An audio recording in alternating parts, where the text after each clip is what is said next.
कायरा साहब, ये बताइएगा कि सर कोई जो पाकिस्तान पीपल्स पार्टी और पाकिस्तान मुस्लिम लीग नवाज के दरमियान भी लफ्जी जंग बढ़ती हुई नजर आ रही है सर।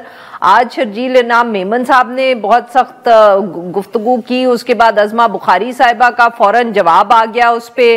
पहले आपके गवर्नर साहब ने सवाल उठा दिए फॉर्म 47 पे। सर कुछ ज्यादा आजकल टेम्परेचर्स हाई हैं या ताल्लुकात में कोई तलखी आई हुई है, क्या वजह है? आरिफा, ये कुछ अरसा से जो हमारे प्रोमिसेस थे वो फुलफिल पूरी तरह ना हुए, तो हमारी जमात की तरफ से कई मीटिंग्स की गई हैं हुक्मरान जमात के साथ, और उन्हें याद कराया गया है कि जी आपको अपने किए हुए वादे पूरे करने चाहिए, जो तहरीरी तौर पे लिखे हुए वादे हैं, कोई हम कोई नई चीज नहीं डिमांड कर रहे। लेकिन उसमें जो तातल है, बहरहाल फिर अल्टीमेटली उससे थोड़ा पारा जो है वो चढ़ जाता है, उस पर हिद्दत आ जाती है। तो मैं समझता हूँ कि वो थोड़ी हिद्दत आई है। बाकी अल्लाह खैर करे, कोई ऐसा माहौल नहीं है कि हम आपस में कोई ताल्लुकात में शिकस्त जो देश का शिकार हो गए हैं। हमें तवक्को है कि नहीं सर, बट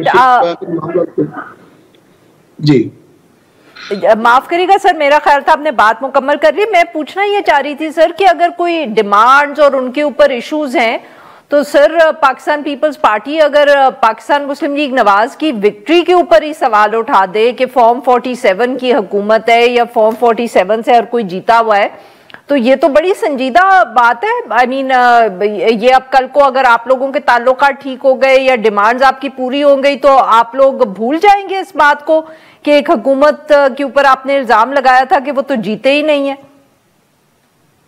देखिए, हमारे ताल्लुकात में ऐसा भी तनाव नहीं है कि खुदा न खास्ता हम आपस में बहुत लड़े हुए हैं और कल हम क्या सोचेंगे। एक साहब की राय है, उन्होंने अपनी राय दी है। अब इस पे ज्यादा बात मैं इसलिए नहीं करता कि वो एक्सपायर ऑफ द मोमेंट में किसी ने बात कह दी। ये कोई पार्टी पॉलिसी के तौर पे तो है नहीं कि मैं इसको पार्टी पॉलिसी लेके इस पे आगे बातें करूं। तो उसके बारे में तो वही बेहतर बता सकते हैं कि उन्होंने किस रेफरेंस में ये बात की है। लेकिन जनरली हमारा ताल्लुक इतना भी अब खराब नहीं। थोड़ी बहुत तनाव जरूर हुआ, लफ्जों में तलखी आई है, लहजों में तलखी आई है, नहीं आनी चाहिए सही। और कोशिश करनी चाहिए कि जल्दी जो वजह नज़ा है या तनाज़ा है वो दूर हो जाए। बिल्कुल ठीक सर, बिल्कुल ठीक। तैमूर साहब, सर आप इमरान खान साहब ने पिछले दिनों में ये कहा कि जो पार्टी में लोग 26वीं आईनी तरमीम के वक्त जो आपके साथ नहीं खड़े थे, दूसरी तरफ थे, उन सबको पार्टी से निकाल दिया जाए सिवाय ज़ैन कुरैशी साहब के। वाई दी एक्सेप्शन? मतलब कि उनकी क्या कोई मजबूरी जो है वो कोई बाकी सबसे फर्क थी, उन्होंने कोई सफाई पेश की है? मतलब what is the reason for this discrimination sir against the others? Discrimination तो नहीं है, अगर किसी कोई पार्टी के खिलाफ गया है इतनी इंपॉर्टेंट डिसीजन में तो उनके खिलाफ नहीं तो फिर ज़ैन कुरैशी साहब नहीं गए? सबको शो कॉजेज मिले थे, ज़ैन कुरैशी को भी शो कॉज मिला था। हाँ। सबने जवाब दिया था। इससे आगे मैं आपको नहीं कह सकता। 3 हफ्ते से वो मुझे बुला रहे हैं, वहाँ अडियाला में जो है वो पुलिस वालों से गपशप होती है। अगर उनको पता होता वो मुझे बता देते। So I really can't comment any more. नहीं तो सर आपकी कोर कमेटी को पॉलिटिकल पार्टी की मीटिंग कोई कहीं और ये डिस्कस नहीं हुआ? ये क्या आप कह रहे हैं कि सिर्फ जो अडियाला जेल जाते हैं सिर्फ उनको ये चीजें पता चलती हैं? क्योंकि खान साहब के ऑर्डर्स वहां से आए थे जेल से, तो उसके बाद आज इनफैक्ट उस पे सलमान राजा साहब ने जाके क्लैरिफिकेशन लेनी थी कि खान साहब के एग्जैक्ट जो थॉट्स थे वो क्या थे, तो आज उनको भी नहीं मिलने दिया गया। अच्छा, सही है, सही।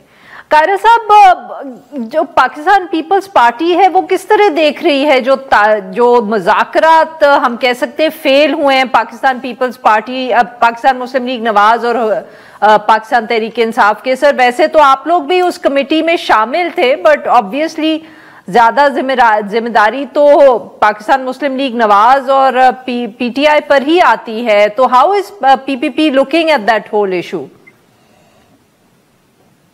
पीपल्स पार्टी ये समझती है और हमेशा से ये ख्याल है कि सियासी कुव्वतें बैठेंगी, आपस में डायलॉग करेंगी, अपने अपने ख्यालात सामने रखेंगी, तभी वे फॉरवर्ड डिजाइन होगा। डायलॉग डेमोक्रेसी की असास है, बुनियाद। अगर किसी जगह पे डायलॉग रुक जाता है तो डेमोक्रेसी रुक जाती है। तो मेरा ख्याल है कि ये दोनों अतराफ को इस बात का इदराक होना चाहिए दोनों साहब, डेमोक्रेसी तो सर वैसे ही काफी अरसे से नहीं रुकी हुई। देखिए, एक हम डेमोक्रेसी को जिस मिजाज के मुताबिक देख रहे हैं, वो जो लिबरल और वेस्टर्न डेमोक्रेसी है जो इस वक्त यूरोप में, स्कैंडिनेविया में या अमेरिका में है, तो फिर अगर देखें तो फिर तो वाकई रुकी हुई है। और अगर हम अपने ग्रोइंग समाजों के मुताबिक चीज़ों को देखें तो फिर ऐसे भी बुरे नहीं है। हाँ, कोई आइडियल हालात भी नहीं है, लेकिन ऐसे बुरे भी नहीं है कि हम कहें कि बिल्कुल डेमोक्रेसी नहीं है। डेमोक्रेसी का कोई खास पैटर्न नहीं, समाज डेमोक्रेटाइज होता है। हम इवॉल्विंग स्टेज पे हैं और बहुत सारे चैलेंजेस का सामना है, बट इवन देन आज भी डेमोक्रेटिक नाम से मौजूद है, डेमोक्रेसी मौजूद है। उसको रिफाइन करना है, उसको इम्प्रूव करना है, उसको बेहतर करना है। कि किसी एक दिन में, एक महीने में तो नहीं ठीक हो जाएगी, एक साल में भी ठीक नहीं होगी। ये तो प्रोसेस है, इसको ग्रेजुअली ठीक करना है। सर माफ करिएगा कि जब से पॉलिटिकल पार्टियां आपस में बैठेगी, वे फॉरवर्ड डिजाइन करेंगी, उस पे अमल करेंगी तो काम चलेगा। वो तो ठीक है sir, but Pakistan Muslim league Nawaz और पाकिस्तान पीपल्स पार्टी ने आपस में बैठ के जो पीका का कानून पास किया है, तो सर इस पे तो अब मेरे जैसे सहाफी सवाल पूछेंगे कि आप लोगों से ऐसी तो उम्मीद ना थी। अब इसके लिए क्या डेमोक्रेसी की या समाज की हम बात करें, आप लोगों का तो बड़ा स्टैंड था इन इश्यूज पे। बिलाशुबा था और है, लेकिन अरफा एक बात था तो है, सर था नहीं है भी, मैं वो उसकी है की वजाहत कर देता हूँ। आपका अपना ख्याल है, मुझे आपके ख्याल का भी एहतराम है।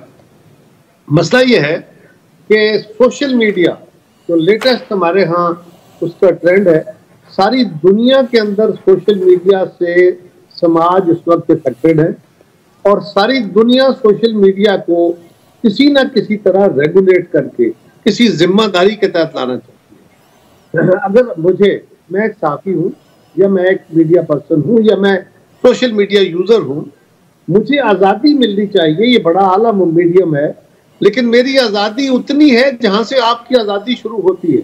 मैं आज़ादी के नाम पे आपकी इज्जत को नहीं उछाल सकता, आपको धब्बा नहीं लगा सकता, सही सर, आपका नुकसान नहीं कर सकता, और अगर मैं करता हूं तो मैं किसी जगह लायबल हूंगा।